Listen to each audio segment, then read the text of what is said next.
Okay, तो अभी तक हमने इक्विपोटेंशियल सरफेस क्या होता है और इसका डिफरेंट डिफरेंट प्रॉपर्टीज क्या होते हैं समझाए थे। इक्विपोटेंशियल सरफेस ऐसा सरफेस होते हैं और जहां पे हर पॉइंट मतलब सरफेस में रहने वाला हर पॉइंट का पोटेंशियल सेम रहने वाला है। मतलब हमने ऐसा पॉइंट स्लैब को इकट्ठा किया हुआ है जिसका जिसका पोटेंशियल सेम है, उसको यदि हमने स्केच किया तो एक डेफिनेट ज्योमेट्री मिल रहा था और उस पॉइंट में रहने वाला हर पॉइंट का पोटेंशियल क्या होने, मतलब उस सरफेस में रहने वाला हर पॉइंट का पोटेंशियल क्या होने वाला है, सेम होने वाला है। That's why that is called equipotential surface. उसका प्रॉपर्टीज क्या क्या बताया था कि हर पॉइंट का पोटेंशियल सेम होता है, इसका मतलब कोई भी दो पॉइंट के बीच में पोटेंशियल डिफरेंस जीरो रहेगा यदि वो इक्विपोटेंशियल सरफेस के ऊपर है तो। तीसरा पॉइंट बताया था कि इक्विपोटेंशियल सरफेस में कोई भी दो पॉइंट का पोटेंशियल डिफरेंस जीरो होगा। दैट मीन्स वहां से चार्ज पार्टिकल को दूसरे पॉइंट तक ले जाने के लिए कोई अमाउंट का वर्क डन करने का रिक्वायरमेंट नहीं है। मैंने तुमको समझाया था कि वर्क डन जो होता है वो potential difference between two point into charge का वैल्यू के बराबर होता है।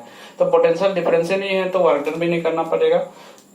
और लास्ट पॉइंट बताया था कि तुम किसी भी इक्विपोटेंशियल सरफेस के लिए यदि इलेक्ट्रिक फील्ड लाइन ड्रॉ करते हो तो इलेक्ट्रिक फील्ड लाइन और इक्विपोटेंशियल सरफेस एक दूसरे से परपेंडिकुलर होते हैं। तो इस तरह से हमने इक्विपोटेंशियल सरफेस के बारे में कुछ कैरेक्टर हमने सीखा है, कुछ प्रॉपर्टीज समझा उसके बारे में। आज खाली हमारा टॉपिक ये है कि इक्विपोटेंशियल सरफेस ड्रॉ करने का तरीका क्या है। तुमको कोई जगह में इलेक्ट्रिक फील्ड दे दिया रहेगा और बोलेगा कि इक्विपोटेंशियल सरफेस बना के दिखाओ और what is the shape of the equipotential surface for a given source of charges. तो सबसे पहले हम क्या करेंगे, एकदम आसान चीज है, कोई ज्यादा दिमाग लगाना नहीं है। यदि सिंगल पॉइंट चार्ज होता है, सिंगल पॉइंट चार्ज होता है तो ये सिंगल पॉइंट चार्ज के आसपास में इलेक्ट्रिक फील्ड भी रहेंगे और हर पॉइंट का अपना अपना पोटेंशियल वैल्यू भी रहेगा। तो यहां से हम एक गिवन दूरी में जाएंगे, आर दूरी मान के चलो। हम लोग जानते हैं सिंगल पॉइंट चार्ज के द्वारा पोटेंशियल का वैल्यू होता है V equals to 1/4/ε0 Q divided by R। Charge का वैल्यू तो वही है और डिस्टेंस यदि हम बराबर लेते हैं सोर्स चार्ज से, बराबर डिस्टेंस लेते हैं तो हमको हर जगह जब जितना बराबर डिस्टेंस में रहने वाला हर पॉइंट का पोटेंशियल क्या होने वाला है, सेम होने वाला है।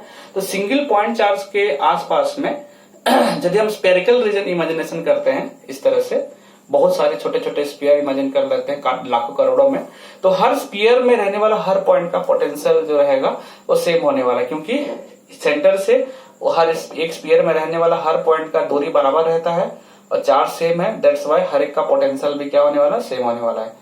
तो सबसे छोटा स्पीयर, फिर बड़ा स्पीयर, फिर बड़ा स्पीयर, फिर बड़ा स्पीयर, मैं लाखों करोड़ों अरबों नंबर में मैं क्या कर सकता हूँ, कंसेंट्रिक स्पीयर इमेजिन कर सकता हूँ और हर स्पीयर में रहने वाला हर पॉइंट का पोटेंशियल सेम होने वाला है।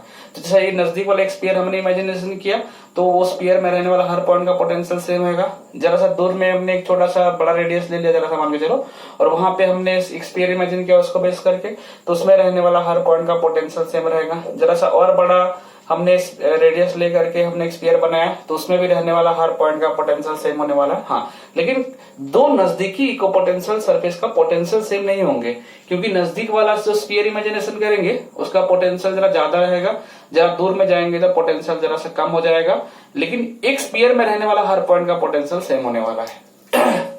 ओके, तो शेप ऑफ इक्विपोटेंशियल सरफेस मतलब एक इक्विपोटेंशियल सरफेस का शेप कैसा होगा, that will depends on the source कैसा टाइप का है।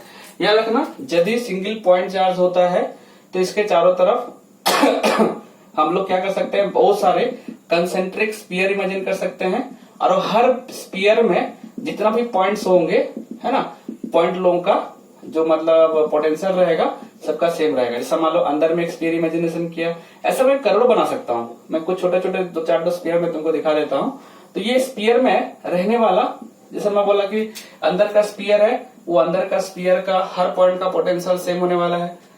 जरा सा बाहर का स्पीयर में एक छोटा सा इमेजिनेशन किया, मतलब इससे जरा बड़ा, तो उस स्पीयर में रहने वाला हर पॉइंट का पोटेंशियल सेम रहेगा। लेकिन अंदर का इक्विपोटेंशियल सरफेस और बाहर का इक्विपोटेंशियल सरफेस में पोटेंशियल का डिफरेंस है। अंदर का जरा ज्यादा पोटेंशियल रहेगा, बाहर का जरा सा कम पोटेंशियल मिलेगा, बिकॉज डिस्टेंस बढ़ते जा रहा है। तो सिंगल पॉइंट चार्ज के लिए इक्विपोटेंशियल सरफेस का जो शेप होता है वो स्पेरिकल होता है, कंसेंट्रिक स्पीयर्स के फॉर्मेट में रहते हैं, है ना। यहाँ पे सेंटर में यदि पॉइंट चार्ज है, इसके चारों तरफ पहला स्पीयर, फिर और बड़ा स्पीयर, फिर और बड़ा स्पीयर, ऐसा लाखों करोड़ों स्पीयर बना सकते हैं और वो सब उसका इक्विपोटेंशियल सरफेसेस होंगे।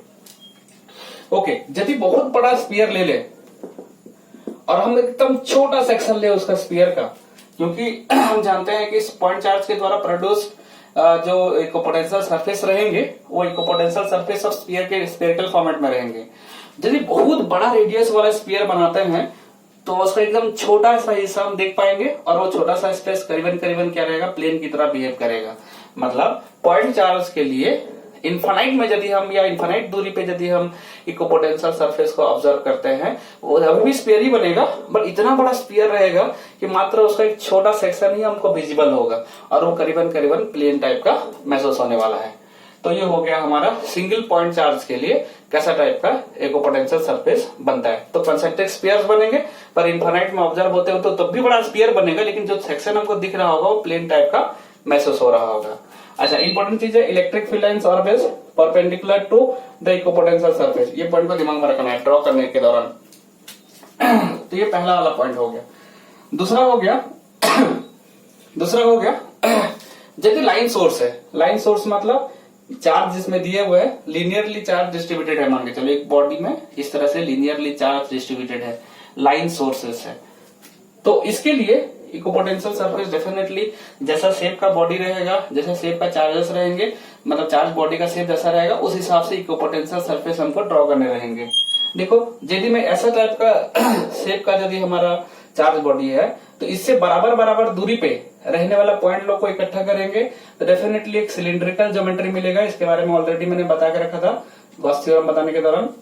तो हमको देखने को मिलेंगे कि यहां से सिलेंडर में रहने वाला मतलब यदि एक लाइन सोर्स है तो लाइन सोर्स में चार्ज हमने दे दिया हुआ है इस तरह से, और इससे बराबर बराबर दूरी में यदि मैं पॉइंट सबको इकट्ठा करना शुरू करूंगा तो उसको जब मैं स्केच करूंगा तो एक सिलेंडर फॉर्मेट मिलेगा। ठीक है, वैसे जैसा शेप बॉडी का है जिसमें चार्ज है करीबन करीबन वही शेप का ही हमारा क्या होता है इक्विपोटेंशियल सरफेस ही बन जाता है। तो कंसेंट्रिक सिलेंडर्स, बहुत सारे सिलेंडर इमेजिनेशन करने पड़ेंगे। तो एक हो गया सबसे छोटा पूरा नजदीक वाला पॉइंट को लेकर सिलेंडर बना सकते हैं, जरा दूर वाला पॉइंट को लेकर सिलेंडर बना सकते हैं, उससे भी जरा दूर वाला पॉइंट्स लेके सिलेंडर बना सकते हैं। तो कंसेंट्रिक सिलेंडर के फॉर्मेट में इक्विपोटेंशियल सरफेस बनेंगे जब तुम्हारा लाइन सोर्सेस रहेंगे।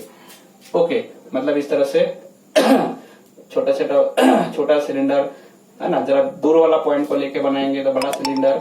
इस तरह से देखा जाए तो अलग अलग मतलब साइज का हम सिलेंडर बना सकते हैं। इन्फानाइट में यही चीज को ऑब्जर्व किया जाएगा तो फिर बड़ा सा सिलेंडर इमेजिन करना पड़ेगा, उसका छोटा सा हिस्सा दिख रहा होगा तो प्लेन टाइप का महसूस होना शुरू हो जाएगा। मतलब इक्विपोटेंशियल सरफेस यदि लाइन सोर्सेस है तो उसके लिए हम लोग को सिलिंड्रिकल फॉर्मेट में ऑब्जर्व होंगे। सिमिलरली यहाँ पे भी तुम्हारा फील्ड लाइन और इलेक्ट्रिक फील्ड लाइन और तुम्हारा मतलब जो सरफेस रहेंगे एक दूसरे से परपेंडिकुलर बनेंगे। सिमिलरली यदि मान लो एक रीजन है तुमको वहां पे इलेक्ट्रिक फील्ड दे रखा हुआ है और बोलेगा नहीं इक्विपोटेंशियल सरफेस बनाओ, तो हम ऐसा सरफेसेस बनाएंगे जो कि तुम्हारा क्या होंगे वो इलेक्ट्रिक फील्ड लाइन के साथ क्या रहेंगे, परपेंडिकुलर रहेंगे। मतलब हम ऑलरेडी जानते हैं कि electric field lines and equipotential surface are perpendicular to each other, तो हम ऐसा सरफेसेस बनाएंगे जो कि इलेक्ट्रिक फील्ड लाइन के साथ में परपेंडिकुलर रहेंगे, तब जाके वो इक्विपोटेंशियल सरफेस बनने वाले हैं। तो इक्विपोटेंशियल सरफेस जो होता है हमको शेप बनाने के दौरान 2-3 चीज पॉइंट को दिमाग में रखना पड़ेगा कि वो इक्विपोटेंशियल सरफेस के साथ में इलेक्ट्रिक फील्ड लाइन एक दूसरे से परपेंडिकुलर होने चाहिए। और बाकी जो शेप है तुम बुक से उसको देख लेना और मैं उसका जो पीडीएफ भेज दूंगा तुम लोग को। ठीक है, तो इस तरह देखा जाए तो इक्विपोटेंशियल सरफेस का शेप भी बहुत इंपॉर्टेंट रोल प्ले करते हैं।